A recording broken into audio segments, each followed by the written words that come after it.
Bigyan tayo ng dahilan mangarap, magsikap, at maging mapagmahal palalo. Inspirasyon natin sa lahat ng bagay na ginagawa natin sa buhay. Babago sa kung sino at ano tayo dito sa mundo. Magbibigay ng panibagong pag-asa para lumaban. Yun ay ang mga anak natin. Ikaw ang nagbigay kahulugan, yaman ko na hindi kayang tumbasan. Ikaw ang dahilan kung ba't ako nagsusumikap. Nang di mo maranasan ang dinanas ko na hirap. Nung sa mundo ay dumating ka, kakaibang ngiti nung una kong makita.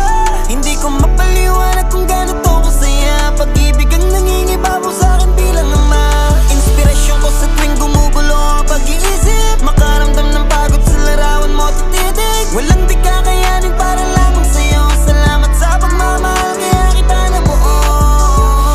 Dahil sa'yo, kailangan kong maging malakas. Para sa'yo, sobrang sarap din pala sa pakiramdam maging magulang. Ang sarap mangarap ng sobra-sobra dahil merong ang dahilan para abutin yon. Yaman na higit pa sa pera o kung ano man. Ngiti ng mga anak natin na nakakawala ng pagod sa tuwing nakikita natin ang saya sa kanila. Mga yakap sa tuwing pagod ka na inaalis nila. At mga lambing ng pagmamahal, talagang nakakagana araw-araw. Salamat sa pagdating sa buhay ko. Nagkaroon ng pag-asa at nagkakulay ito. Mundo kong magulo, binigyan mo ng saya. Mga mali ko itinama ko nung dumating ka. Araw-araw ikaw ang dahilan ng pagsisikap ko, umaraw man o umulan. Di ako mapapagod kasi para to sa'yo. Basta para sa anak ko, bibigay ko ng buo. Nasa likod mo lang palagi, nakagabay sa'yo ano man ang mangyari.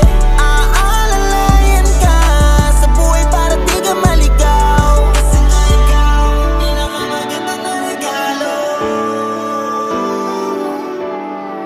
sa buhay ko. Kasi ikaw ang buhay ko. Hindi man tayo sobrang perfecto bilang ama o magulang sa mga anak natin. Ang mahalaga, pilitin natin bumawi sa mga pagkukulang natin sa kanila. Dahil hindi habang buhay nasa tabi natin sila. Hanggat may oras, hanggat may panahon pa, at hanggat nandito ka pa. Dahil hindi na natin maibabalik ang mga masasayang. Mahalin niyo palagi ang naman ang mga meron kayo. Ingatan niyo ang mga ayaw niyo mawala sa buhay niyo. At lalong pahalagahan niyo palagi kung ano man ang nandyan. Ang anak ay anak, at ang pamilya ay panghabang